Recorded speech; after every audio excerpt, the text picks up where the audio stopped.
Hola, bienvenidos a una emisión más de Espíritu Canal en este miércoles que vamos avanzando ya 8 de enero. Gracias por acompañarnos. En el nombre del Padre, del Hijo y del Espíritu Santo. Amén. Encomendamos nuestra vida a nuestro Señor Santísimo.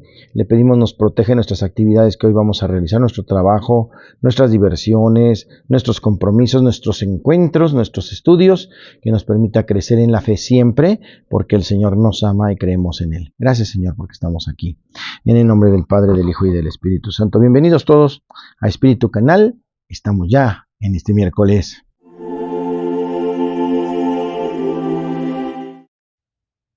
Lectura del Santo Evangelio según San Marcos capítulo 6 versos 45 al 52.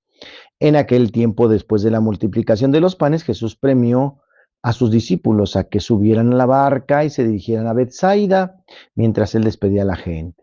Después de despedirlos, se retiró al monte a orar, y entrada la noche, la barca estaba en medio del agua y Jesús solo, en tierra, viendo los trabajos con que avanzaban, pues el viento les era contrario. Se dirigió a ellos caminando sobre el agua, poco antes del amanecer, y parecía que iba a pasar de largo. Al verlo andar sobre el agua, ellos creyeron que era un fantasma y se pusieron a gritar, porque todos lo habían visto y estaban espantados, pero él les había hablado enseguida y les dijo: «Ánimo, soy yo, no teman». Subió a la barca con ellos y se calmó el viento. Todos estaban llenos de espanto, y es que no habían entendido el episodio de los panes, pues tenían la mente embotada. Palabra del Señor. En el Evangelio de hoy, dado que Jesús se conmovió al ver toda aquella gente necesitada de guía y de ayuda, podremos esperar de él que obrara algún milagro. Sin embargo, se puso a enseñarles muchas cosas. He aquí el primer pan que el Mesías ofrece a la multitud hambrienta y perdida, el pan de la palabra. Todos nosotros tenemos necesidad de palabras de verdad que nos guíen y que nos iluminen en nuestro camino. Sin la verdad, que es Cristo mismo, no es posible encontrar la orientación correcta en la vida. Cuando nos alejamos de Jesús y de su amor, nos perdemos y la existencia se transforma en desilusión e insatisfacción. Con Jesús al lado se puede proceder con seguridad. Se pueden superar las pruebas, avanzar en el amor hacia Dios y hacia el prójimo. Jesús se hizo don para los demás, convirtiéndose así en modelo de amor y de servicio para cada uno de nosotros. En el Evangelio de hoy,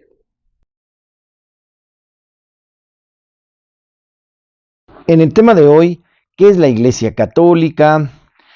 Vamos a explicar qué es la Iglesia Católica porque parece que es necesario ante algunos mensajes que nos han llegado de otros hermanos de otras denominaciones. Vamos a explicar su doctrina y estructura y funciones y características. La Iglesia Católica es la rama más grande del cristianismo, con más de 1.000 millones de seguidores en todo el mundo.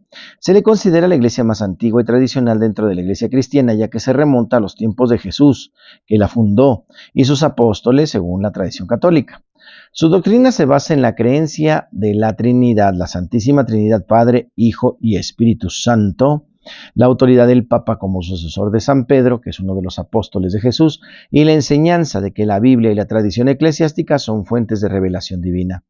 Celebra los sacramentos como el bautismo, la primera comunión, la confirmación, la confesión, la unción de los enfermos, el matrimonio y la orden sacerdotal.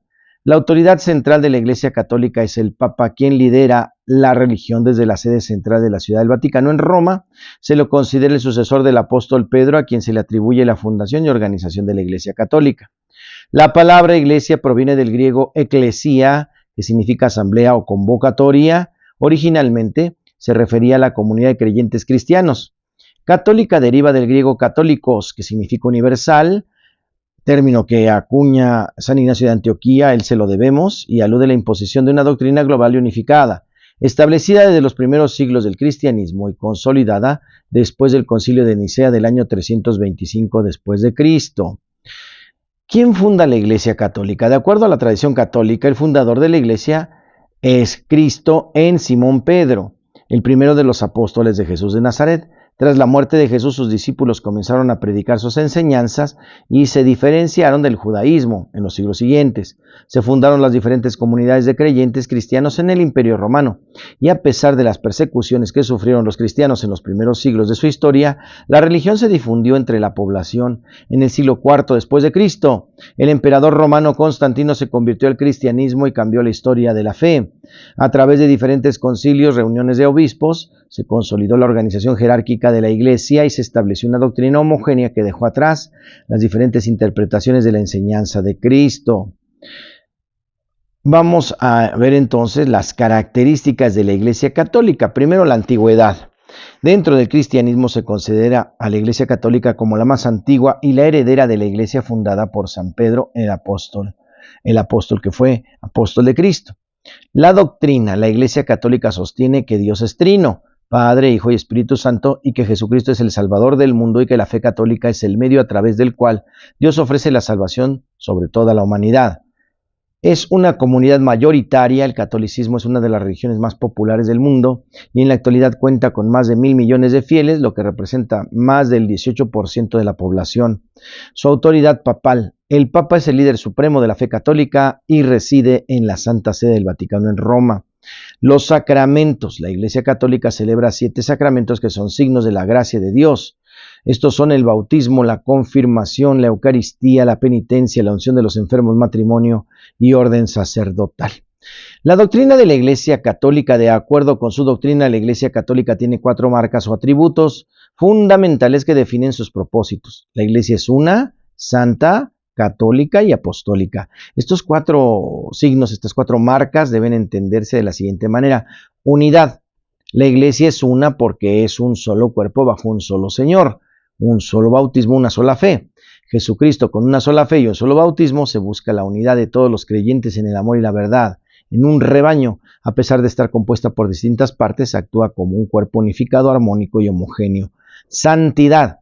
La Iglesia es santa porque fue fundada por Jesucristo, quien es santo, santo, santo, y porque el Espíritu Santo la guía. Sus enseñanzas y sacramentos son medios de santificación para los fieles, aunque sus miembros humanos sean imperfectos, la Iglesia ha de ser virtuosa y sus miembros están llamados a la salvación. Catolicidad. La Iglesia es católica porque significa universal, porque es para todos los pueblos y naciones sin distinción de raza, cultura ni condición social. Predica la totalidad de la fe y ofrece los medios de salvación a toda la humanidad, donde sea que alguno de sus miembros esté presente. La Iglesia también lo está. Apostolicidad. La Iglesia es apostólica porque está fundada sobre los apóstoles y mantiene una continuidad histórica y doctrinal a través de la sucesión apostólica. Sus líderes, los obispos, son considerados sucesores directos de los apóstoles. La estructura interna de la Iglesia Católica constituye una jerarquía de varios niveles, así como diferentes unidades territoriales conocidas como diócesis. Cada diócesis está a cargo de un obispo que representa la autoridad eclesial regional. Algunas de estas diócesis cuentan con una mayor autoridad y rango, por lo que se llaman arquidiócesis y están bajo el mando de un arzobispo. Sin embargo, ninguna diócesis cuenta con más autoridad religiosa que la de Roma, que incluye la Ciudad del Vaticano y se considera la sede papal. En el tema de hoy, santos y conversos. Hoy celebramos a santos Luciano, Maximiano y Juliano, mártires del santoral del 8 de enero. Hoy miércoles. Se dice que Luciano predicó el Evangelio en la Galia en el siglo III y que venía de Roma, quizá fue uno de los compañeros de San Dionisio de París, o por lo menos de San Quintín. Selló el testimonio de su vida con su sangre en Beauvais, alrededor del año 290, bajo Juliano, quien había sucedido al perseguidor Ricciobaro en el gobierno de la Galia. Maximiano y Mesiano, o Juliano, compañeros de San Luciano, fueron coronados con el martirio en el mismo sitio, poco antes que él. Las reliquias que los 3 mártires se descubrieron en el siglo VII, según cuentan que San Owen en su vida de San Eligio y fueron colocadas en sendos relicarios en la abadía de su título fundada en el siglo VIII. Rábano Mauro afirma que las reliquias de estos santos eran famosas por los muchos milagros que obraban en la época en que él escribía, es decir, un siglo más tarde. El martirologio romano y la mayoría de los calendarios del siglo VI o del siglo XVI ponen simplemente a Luciano en una lista de los mártires, pero en un calendario compilado durante el reinado de Luis el Piadoso, figura como obispo y en Beauvais se le honra como tal. Todo esto en estas biografías del Acta Sanctorum del 8 de enero en la página 640, Vidas de los Santos de Butler. En Santos y Conversos hoy celebramos a Santos Luciano, Maximiano y Juliano Mártires, data del año 290 en Francia. En Santos y Conversos. La rola es Aún en medio, de C7. Vamos a escucharlos. Que aún en medio del desierto tú sigues siendo Dios. Aún en mi peor momento me aceptas como soy. Y aún en medio de mis dudas tú eres la razón para seguir.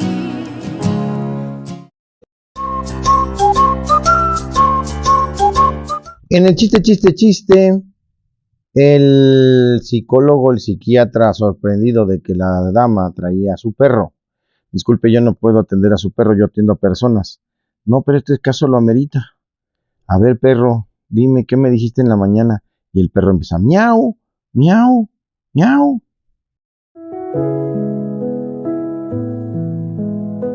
Curiosidades de la Iglesia Católica. Perdónanos nuestros pecados. Esta súplica no es una oración superficial de ninguna manera, es un reconocimiento de una doble dimensión propia de nuestra condición de creyentes. De un lado nos abruma la fragilidad y sucumbimos al embate del pecado. Pero por otra parte nos reanimamos y salimos adelante cada vez que solicitamos el perdón, y el Señor nos lo concede.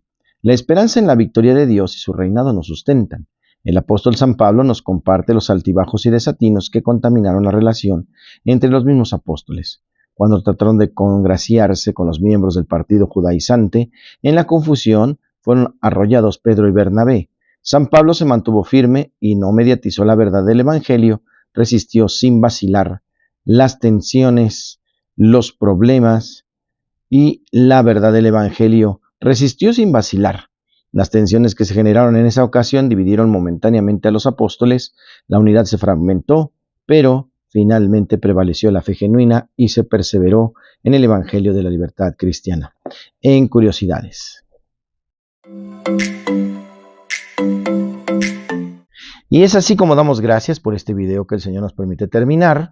Ojalá que lo puedan ustedes ver. Denle like, por favor, y suscríbanse para que este canal se conozca y se difunda más. Nuestra intención es llevar a las casas, a los hogares y a los corazones la presencia de Cristo Jesús. No se olviden que estamos en este caminar de impermeabilización. Gracias a todos los que han donado o han comprado un boleto de la rifa o han asistido a la cena baile o están comprando algunos enseres de alimentos durante estos fines de semana. Dios les bendiga a todos y estamos en ese trabajo de reparar Santa Lucía y luego vamos por Santa Polonia. Gracias a todos, bendiciones y estamos unidos. El Señor les guarde, les protege, les bendiga, haga resplandecer su rostro sobre ustedes y les conceda la paz. Que les bendiga el Padre, el Hijo y el Espíritu Santo. Gracias por estar con nosotros. Esto es Espíritu Canal.